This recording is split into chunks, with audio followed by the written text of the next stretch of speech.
बिहार शिक्षक बहाली में टीआरई 3 का एग्जाम 7 मार्च से होने वाला है। ये तो खैर आप लोग जानते ही होंगे। बिहार में लगभग 84,600 शिक्षकों की नियुक्ति टीआरई 3 द्वारा होनी है, ये बात भी आप लोग जानते होंगे।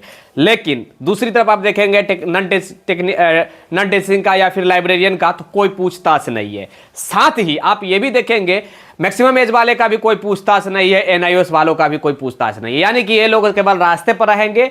और जो लोग अभी ट्रेनिंग कर रहे हैं, प्रशिक्षण कर रहे हैं, बहुत लोग तो ऐसे हैं जो धड़ल्ले से पैसा के बदौलत जो भी है डीएलएड का डिग्री, बीएड का डिग्री लेने में एकदम होड़ मचा हुआ है। तो सारे लोग इस सब में हैरान है। क्यों ना ले भैया, कोई बेरोजगारी का दंश झेल रहा है तो अगर डिग्री लेने से, प्राइवेट डिग्री खरीद लेने से और तुरंत नौकरी लग रहा है तो कोई क्यों ना ले, क्यों ना कोई ले। हम इन तमाम मुद्दों के ऊपर बात करेंगे। मेरा नाम है विकी गोयल और आप देख रहे हैं the times of Bharat. Video को लाइक शेयर और सब्सक्राइब अवश्य कर दीजिएगा। दोस्तों आगे बढ़ने से पहले सब्सक्राइब जरूर करके जुड़िएगा, लाइक शेयर भी कर दीजिएगा, सब्सक्राइब भी कर लीजिएगा। अब हम एक टॉपिक पे आते हैं।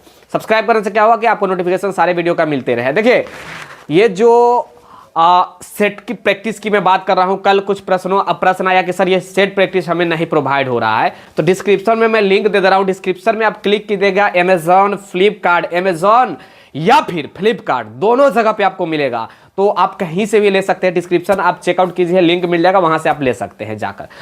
हम आते हैं आगे पॉइंट के ऊपर। बिहार में जो 84,400 जो शिक्षकों की जो बहालियां होने वाली है, अभी रिसेंटली मैं बात कर रहा हूँ मार्च वाली जो बहाली है अभी, उसके बाद तो अगस्त में भी आनी ही है। लगभग 1 लाख कहा जा रहा है एजुकेशन डिपार्टमेंट की तरफ से कि 1 लाख हम बहाली फिर से देंगे।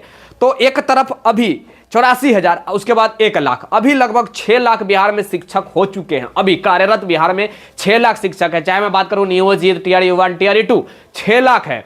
अभी 84,000, उसके बाद जो भी है 1 लाख, फिर कहा जा रहा है कि फिर 25 में हम 1 लाख देंगे। यानी कि अभी 84,000, 1 लाख, 1 लाख इस प्रकार देंगे।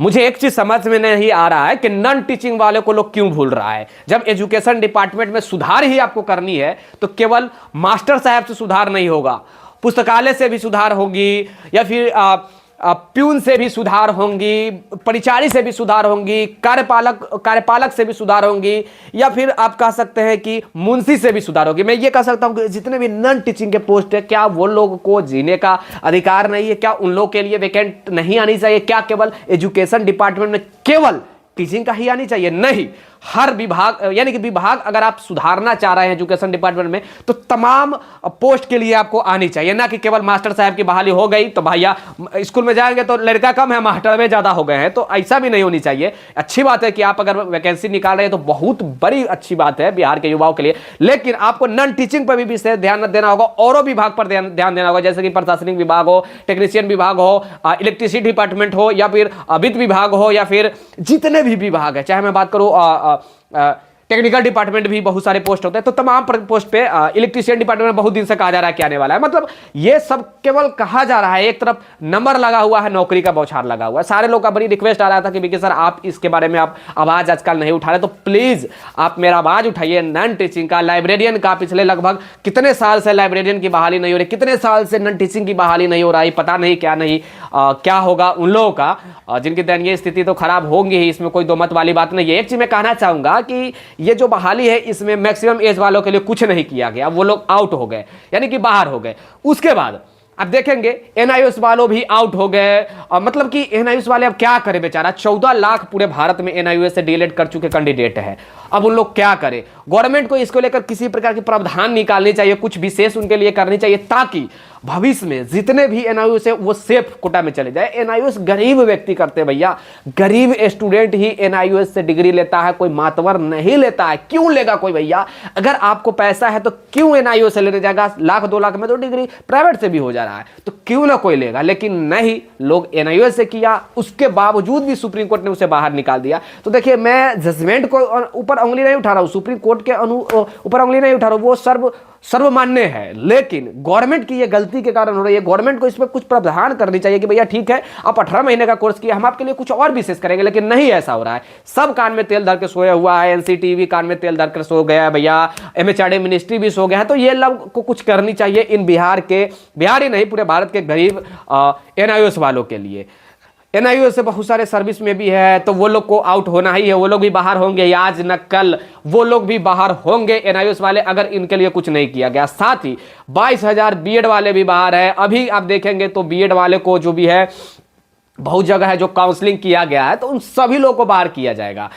एक प्रश्न है कि बीएड में अगर कोई बीएड से है, छठे चरण में शिक्षक बन गए हैं, तो वो कैसे अभी बैठ रहे हैं, तो ये सब फर्जी तरीका है। उनके लिए एक लेटर भी जारी किया गया है। आप देखेंगे सब्सिडरी वालों के लिए भी लेटर जारी किया गया कि अगर आप सब्सिडरी से हैं और उसके बाद भी अगर आप उस विषय के शिक्षक बन गए हैं, जैसे कि मान लीजिए आप उर्दू से सब्सिडरी में 50 नंबर ले लिए और उर्दू के आप मास्टर बन गए हैं, तो उनके लिए नोटिस जारी किया गया है, उनको भी बाहर निकालने की तैयारी में है। साथ ही अगर आप हिस्ट्री से आपने ऑनर्स किया, पॉलिटिकल आपने ज्योग्राफी ऑप्शनल लिया था, वहां से आप मास्टर बन गए, आपने पॉलिटिकल से हिस्ट्री किया, ऑनर्स किया और क्या बोले मतलब दूसरे कोई विषय से आप ऑप्शनल लिए हैं, तो अगर उससे आप शिक्षक बन गए तो उनसे भी आपको बाहर किया जाएगा। तो इन तमाम प्रकार की बहुत सारी प्रश्नें हैं। इन तमाम प्रश्नों को लेकर जितने भी मैं कह सकता हूं कि जितने भी कंफ्यूजन भरा प्रश्न है, जैसे कि सब्सिडरी वाला है, इन तमाम लोगों को बाहर धीरे धीरे किया जा रहा है। और अब देख लीजिएगा धीरे धीरे जितने भी लोग हैं सारे लोगों को बाहर किया जाएगा, आउट किया जाएगा। जो सब्सिडरी वाले हैं, बड़ी प्रश्न आ रहा था कि सर इसके बारे में क्लियर आप पता लगाइए, तो यह सब सब्सिडरी लेकर आप कैसे बन सकते हैं, उस विषय का स्पेशल शिक्षक कैसे बन सकते हैं।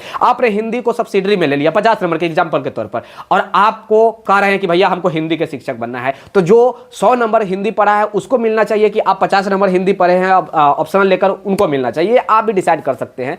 तो ये सब से बचना चाहिए, गलत चीज से। और मैं फिर से आयोग से, विभाग से रिक्वेस्ट करना चाहूंगा कि नॉन टीचिंग पे भी विशेष ध्यान देना चाहिए, लाइब्रेरी पे भी विशेष ध्यान देना चाहिए। नॉन टीचिंग में बहुत सारी पोस्ट है, केवल मास्टर से ही शिक्षा विभाग में सुधार नहीं होगा। यस, मास्टर के साथ साथ बहुत सारे और उस विभाग में बहुत सारे पोस्ट है, तो सारे जगह पे ध्यान देना होगा। साथ ही एक चीज और मैं कहना चाहूंगा आप लोग को कि नियोजित शिक्षकों को जो मैटर है वो अब ऐच्छिक स्थानांतरण की एक सुविधा दिए जाने की तैयारी किया जा रहा है। यानी कि पहले था कि 3 जिला आपको सिलेक्ट करनी है, वो 3 जिला आपको विभाग ही तय करेगी और बीपीएससी आयोग ही तय करेगी मार्क्स बेसिस पे कि आपका कितना मार्क्स है, उसी भी हिसाब से आपको डिस्ट्रिक्ट अलॉटमेंट किया जाएगा। लेकिन अब जो है डिस्ट्रिक्ट अलॉटमेंट अब विभाग और आयोग नहीं करेगा, आपको ऑप्शन मिलेगा कि भैया ठीक है आप कहाँ पे आप नौकरी करना चाह रहे हैं। तो ये एक बेनिफिट उनके लिए हो रहा है। इतने बड़े पैमाने पर स्ट्राइक भी हुआ है नियोजित शिक्षकों का, आप लोग भी जानते हैं, तो इसीलिए सब कुछ किया जा रहा है। मैं ये कह सकता हूं कि नियोजित शिक्षकों की बात गवर्नमेंट धीरे धीरे मान ली है। अब 5 उनको मौका दिया जाएगा बैठने का, 5 मौका में बैठकर कभी भी आप वो पास कर सकते हैं।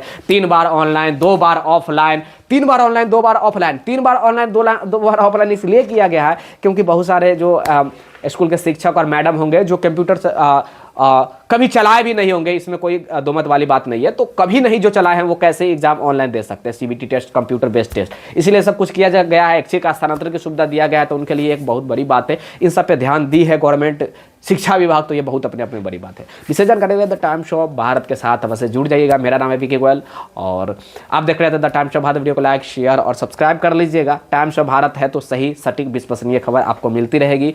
Times of